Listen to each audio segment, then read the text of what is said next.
Halo semuanya, kali ini kita akan bahas bagaimana mengatur kolaborasi proyek yang mudah dengan yang namanya Trello. Sebelumnya perkenalkan dulu, nama saya adalah Oscar Kanalim. Nah, mungkin kita biasanya, terutama orang Indonesia, itu kalau ada kolaborasi, kita akan membuat yang namanya WhatsApp Group.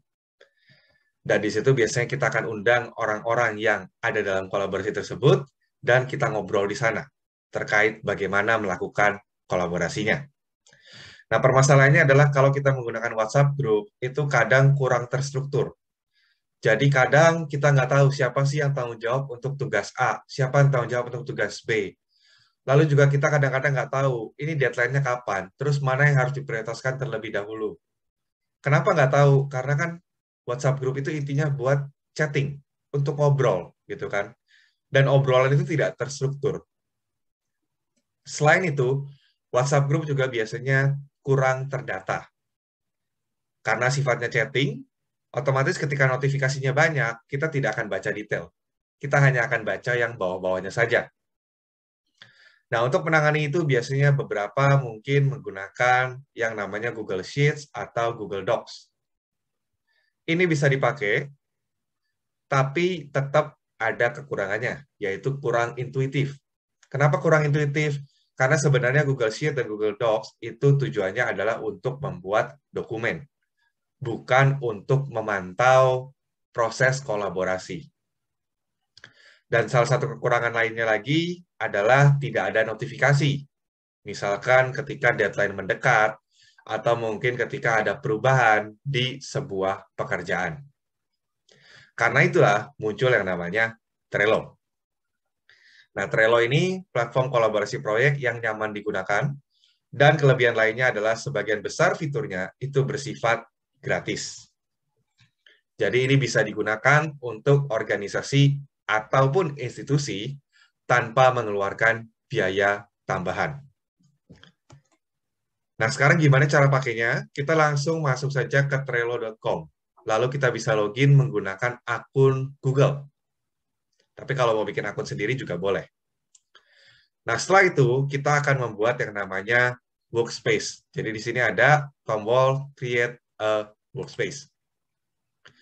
Workspace ini menggambarkan sebuah institusi atau sebuah organisasi. Jadi ya tergantung kebutuhan.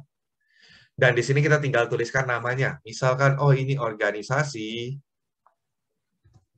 X. Nah, tipe workspace-nya, kalau pusing, udah aja masukinnya other. Penjelasannya silakan kalau diperlukan, tapi kalau tidak juga bisa dikosongkan. Langsung kita continue. Nah, kalau sudah jadi, akan muncul di sebelah kiri. Berarti kita sudah membuat workspace untuk organisasi X. Sekarang, berikutnya adalah kita mengatur member. Jadi di sini, karena di sebuah organisasi kan nggak mungkin kerja sendiri ya, pasti melibatkan orang lain juga. Nah, orang-orang tersebut harus diundang untuk masuk ke workspace ini. Cara mengundangnya gimana? Nah, kita bisa klik invite workspace member. Ketika kita mengundang, kita bisa mengundang via email address, atau mungkin kalau mau lebih simpel, kita juga bisa undang pakai link. Jadi kalau pakai link ini, linknya tinggal di-copy. Nah, nanti teman kalian tinggal buka link tersebut dan login. Gimana caranya? Saya contohkan, misalkan seperti ini. Saya pakai link yang tadi. Oke, nah kalau dilihat di sini, oke berarti Oscar mengundang untuk organisasi X. Setelah itu dia akan diminta sign up atau login.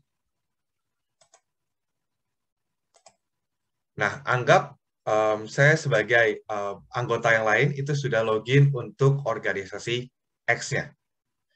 Nah, nanti kalau kita lihat dari si admin, nah lihat anggotanya bertambah ya. Tadi hanya ada Oscar Dami, sekarang ada Oscar Karnalim. Jadi caranya kurang lebih seperti itu. Kita bisa invite via email atau juga via link. Nah, setelah kita menambahkan semua membernya, maka kita bisa membuat yang namanya board. Satu board itu menggambarkan satu buah proyek yang akan dilakukan. Nah, di sini kita bisa membuatnya pakai template. Jadi kita bisa pakai template project management atau mungkin yang lainnya. Atau kita juga bisa membuat board yang baru dari nol. Jadi misalkan, oke, saya buat dari nol saja. Di sini kita bisa pilih warna, background, dan sebagainya.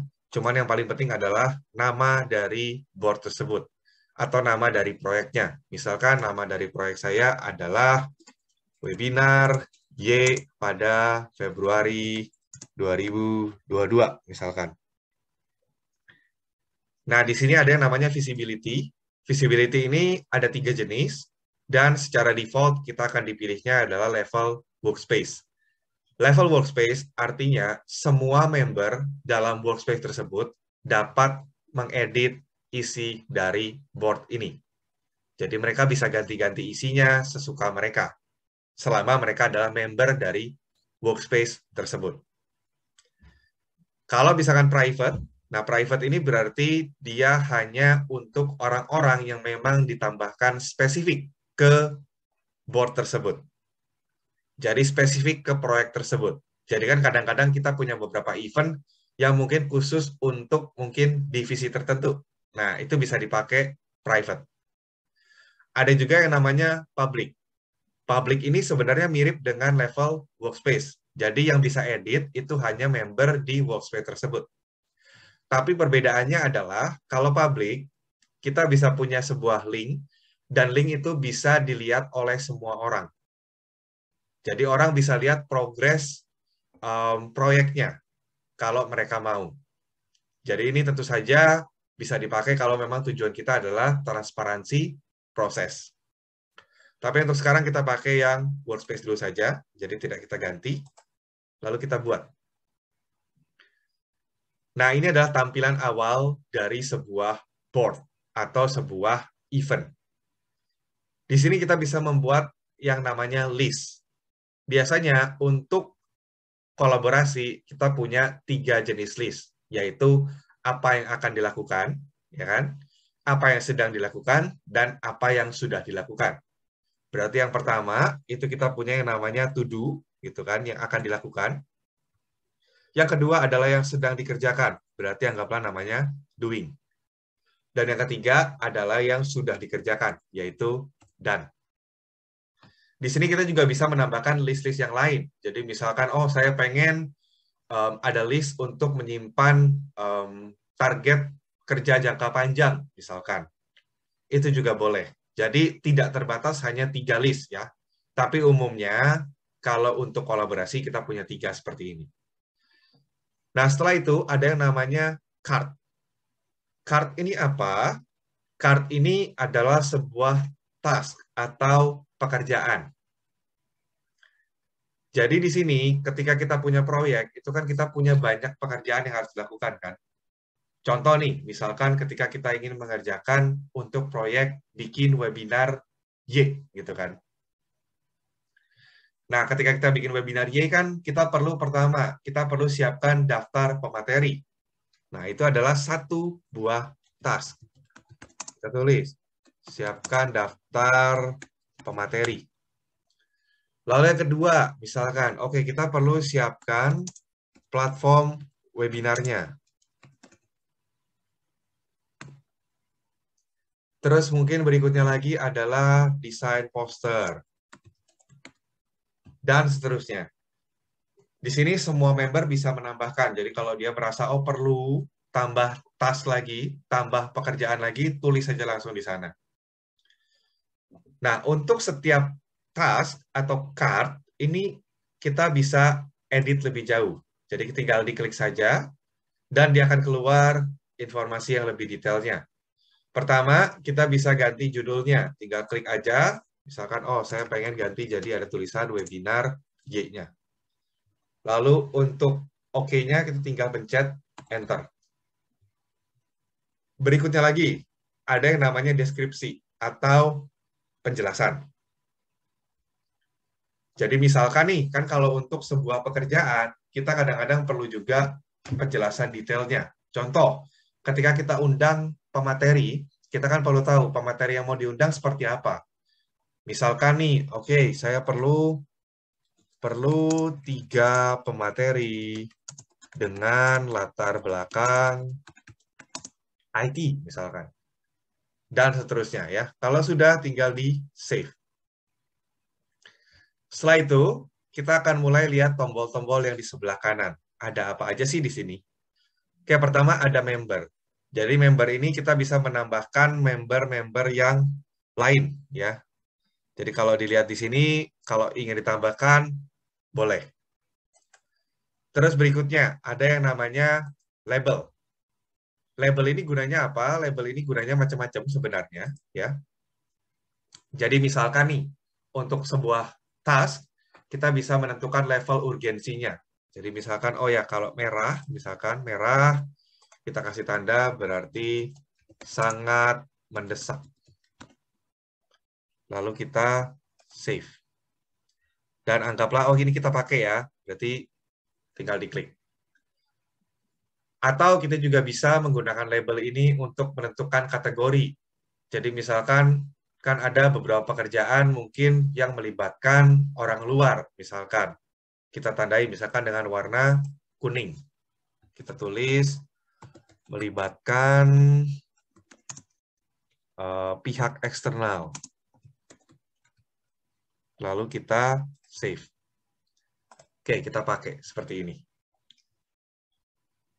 Lalu setelah itu, ya itu untuk yang kedua, yaitu yang namanya label. Nanti kalau misalkan mau diganti, ya tinggal diklik saja di sini, lalu tinggal di uncheck. Misalkan, oh saya merasa ini bukan yang melibatkan pihak eksternal, tinggal di uncheck saja, selesai. Lihat, labelnya hilang. Kalau mau tambahin juga sama ya, tinggal diklik aja, lalu tinggal dipilih. Oke, jadi nambah lagi kan. Nah, berikutnya ada yang namanya checklist. Jadi kadang, kalaupun itu hanya satu tugas, kadang-kadang ada beberapa sub tugasnya kan, sub pekerjaannya. Dan itu kita bisa buat dalam bentuk yang namanya checklist. Jadi di sini pertama kita pengen tulis dulu namanya apa. Jadi kalau secara default itu adalah checklist, tapi kalau mau diganti boleh, misalkan sebagai poin-poin ataupun apa. Kita add. Nah, di sini tinggal dituliskan subtask-subtasknya seperti apa sih. Jadi misalkan, oh ini untuk pembicara ada 3 kan. Ada 3, berarti anggaplah, berarti checklist pertama adalah undang pembicara X dari Univ A, misalkan. Lalu add. Lalu berikutnya lagi, anggaplah undang pembicara Y dari Univ B.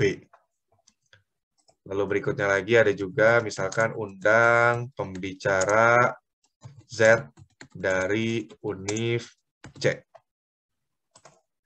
Nah, kelebihannya pakai checklist apa sih? Kelebihannya kita bisa mengetahui progres. Jadi misalkan, oh saya sudah nih yang B. Saya klik, nah lihat ada progress bar. Jadi ini menentukan apakah sudah hampir selesai atau tidak. Begitu. Jadi kalau kita tambahkan lagi, misalkan, oh 2 nih beres. Lihat progress bar-nya akan bertambah. Nah, yang ketiga lagi adalah dates atau tanggal. Di sini kita bisa setting, ini datanya mau kapan, atau due date-nya mau kapan. Jadi supaya anggota itu bisa tahu, oh ya ini harus dibereskan paling lambat kapan. Nah, kita juga bisa menentukan yang namanya start date. Jadi kayak periode pengerjaan. Misalkan oh periodenya dari tanggal 13 sampai tanggal 21 misalkan. Itu juga boleh. Dan kita juga bisa setting reminder. Jadi kita akan ngasih tahu orang-orang yang terlibat di pekerjaan ini, gitu kan. Kalau misalkan deadline-nya sudah mendekat. Secara default itu adalah 1 hari sebelumnya. Tapi kalau mau diganti-ganti boleh. Jadi misalkan 1 jam dan seterusnya itu boleh diganti. Kalau sudah, tinggal di save. Oke, nah di sini lihat akan muncul yang namanya dates dan akan ditampilkan waktu periode pengerjaannya. Berikutnya lagi ada yang namanya attachment. Jadi di sini kita bisa memasukkan file juga. Filenya bisa dari komputer kita sendiri, ya, atau juga bisa dari Google Drive. Jadi kalau misalkan filenya besar sih, saran saya mungkin masukkan ke Google Drive dulu, baru dimasukkan ke sini. Nah, kita juga bisa menyimpannya dalam bentuk link. Jadi kalau misalkan nih contoh ya, ketika kita memasukkan video, video kan diupload ke Google Drive juga besar ya ukurannya. Jadi kadang-kadang itu juga makan memori. Nah, supaya lebih gampang gimana? Kita bisa upload ke YouTube. Nah, lalu nanti linknya yang dari YouTube itu dimasukkan di sini. Itu juga boleh. Jadi misalkan nih, oke, anggaplah saya buka youtube.com gitu kan. Lalu saya ambil linknya, lalu saya masukkan di sini. Lalu kita bisa kasih nama linknya. Misalkan kita kasih nama YouTube. Lalu attach. Perhatikan ketika terjadi attachment, dia akan ada bentuknya seperti ini. Jadi attachment ini kalau file-file kecil, saran saya boleh langsung diupload. Tapi kalau file-file besar bisa ke Google Drive. Kalau bentuknya video mungkin bisa dimasukkan ke YouTube. Nah, gimana kalau misalkan ternyata kita nggak pengen orang lain bisa lihat video YouTube kita, itu ada yang namanya mode unlisted. Ya, itu nanti bisa dicoba, bisa dicari saja di YouTube-nya. Nah, berikutnya lagi ada cover. Jadi kalau misalkan kita pengen supaya kartunya lebih gampang dilihat, kita bisa masukin gambar. Jadi misalkan saya pilih gambar ini. Oke. Terus saya close. Nah, lihat jadi ada gambar seperti ini. Berikutnya lagi di sini kita bisa melihat activity. Jadi kita bisa melihat apa saja yang sudah dilakukan. Jadi kan kalau dilihat di sini, oh ya Oscar Dami menambahkan YouTube. Kita juga bisa hide kalau misalnya kita tidak ingin lihat. Dan yang terakhir kita juga bisa menambahkan komentar. Misalkan, oh kerjaannya bagus.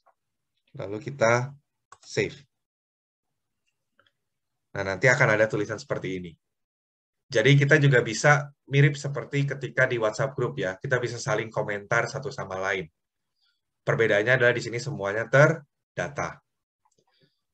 Oke, nah setelah itu kita juga bisa memindahkan kartu. Jadi kan kalau kartunya sudah beres, atau misalkan, oh ini dari yang akan dikerjakan sekarang sedang dibuat. Kita bisa pindahkan ke sedang dibuat. Lalu nanti kalau sudah selesai, kita juga bisa pindahkan ke selesai. Begitu. Oke, berikutnya adalah notifikasi. Jadi notifikasi itu kita bisa lihat di kanan atas seperti ini. Ya. Nah, di sini kita bisa lihat apakah yang belum dibaca atau semua. Jadi kalau yang belum dibaca tadi nggak ada ya, berarti semuanya sudah dibaca. Kalau kita pengen view all, berarti ini adalah semua notifikasi yang sudah kita dapat sebelumnya. Nah, notifikasi ini biasanya akan di-email ke email kita pribadi. Kita bisa ganti email frekuensinya. Jadi apakah mau periodically, ini yang by default. Jadi biasanya per jam, modifikasi per jam. Atau bisa juga langsung instantly. Jadi setiap kali ada perubahan langsung dikirim. Atau bahkan kalau tidak mau masuk email sama sekali, bisa klik yang namanya never. Jadi di sini bisa disetting untuk emailnya mau seperti apa. Oke, nah Trello ini juga ada versi HP-nya. Jadi kalau misalkan mau pakai di HP supaya lebih gampang, itu juga boleh. Oke, seperti itu saja. Terima kasih.